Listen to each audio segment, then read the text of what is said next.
প্রথমেই ধন্যবাদ জানাচ্ছি আমাদের জাতীয় ক্রীড়া নিয়ন্ত্রণ বোর্ড, আমাদের উপদেষ্টা মহোদয় আমাদেরকে ডেকেছেন এখানে, এবং তার যে উদার চিন্তাধারা আমাকে অভিভূত করেছে কয়েকটা কারণে। একটা যেমন আমাদের এই মুহূর্তে প্রধান লক্ষ্য হচ্ছে ক্রিকেটকে ডিসেন্ট্রালাইজ করার জন্য, এবং তার মতের সাথে আমরা 100% আমরা এগ্রি করেছি।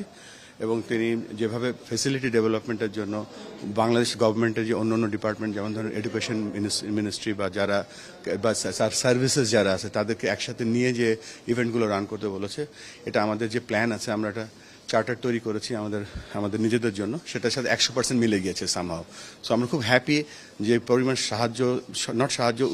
ডাইরেকশন এবং হেল্প আমরা পাচ্ছি। ইনশাল্লাহ আমরা আমাদের যে চার্টার তৈরি করেছি, যে আমরা যে প্ল্যানগুলো করেছি, এগুলোতে বাংলাদেশ গভর্নমেন্ট এবং আমাদের উপদেষ্টা মহোদয় যেভাবে আমাদেরকে সহায়তা করবে এবং উৎসাহ দিয়েছে, উই আর এক্সট্রিমলি হ্যাপি।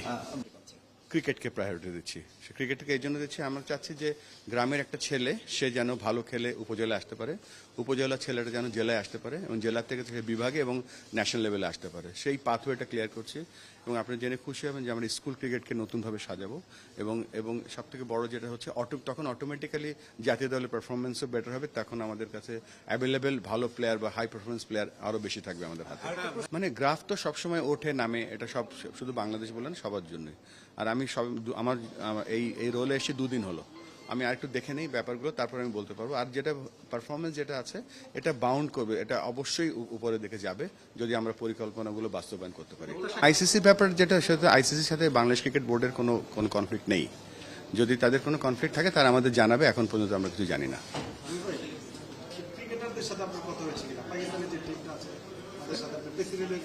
না, এখনো সরাসরি কথা হয়নি। আমাদের একজন ডিরেক্টর নাজমুল আবেদিন ফাহিম ভাই ওখানে আছে, উনি ভাইস প্রেসিডেন্ট ক্রিকেট বোর্ডের, এখন তার সাথে কথা হয়েছে। আমরা ওয়েট করছি তাদেরকে কোনো এক্সট্রা প্রেশার না দেওয়ার জন্য।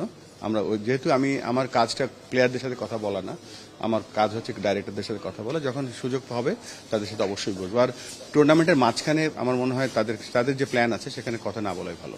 শুনে খুশি হবেন যে আজকে আমাদের মিটিংয়ের প্রথম কথাই ছিল যে কিভাবে আমরা টিকিট পেতে পারি। সো আমরা জানি যে বাংলাদেশের স্পোর্টস ফুটবল, এবং সবচেয়ে বড় কথা যে এখানে আমাদের ক্রিকেট খেলা দেখতে আসে ফুটবলাররা, ফুটবলের কর্মকর্তারা। অবশ্যই আমরাও যাব এবং সাপোর্ট করবো, এবং আপনাদের শুধু না, দেশবাসীর কাছে দোয়া করবো যেন আমরা এই ম্যাচটা জিততে পারি এবং ভালো খেলতে পারি।